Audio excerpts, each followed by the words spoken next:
L'azzurro da una parte che tanto ricorda i cieli tersi e puliti dell'estate, il giallo che risplende come una giornata di sole pieno e poi il bosco che non c'è ma si respira.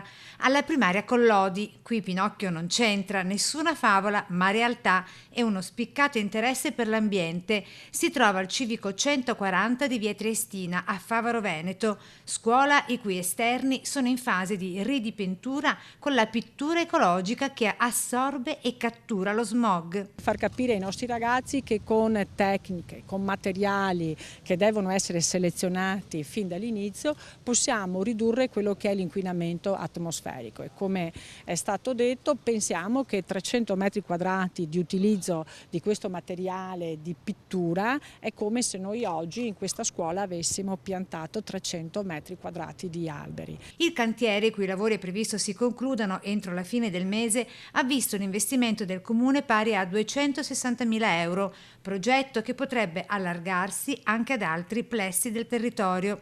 Ed è un obiettivo straordinario che questa amministrazione si è dato perché ha messo assieme più cose che credo siano assolutamente importanti per il futuro dei nostri ragazzi. Non è un caso che la scuola si collochi proprio a ridosso dell'aeroporto? Certo, è stata scelta qua perché il primo passo è stato fatto dall'amministrazione comunale, quindi da un'istituzione pubblica.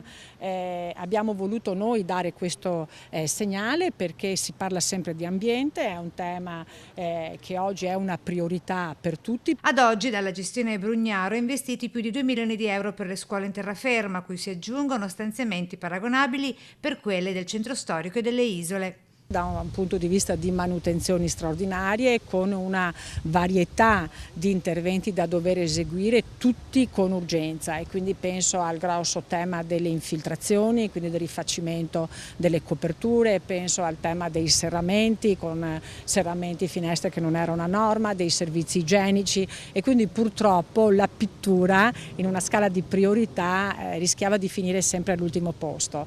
L'amministrazione Brugnaro ha scelto che oltre a dover eseguire interventi urgenti, quali quelli che ho appena accennato, era fondamentale anche dare un segnale di bellezza, di cura di questi luoghi, che sono i luoghi di vita dei nostri ragazzi.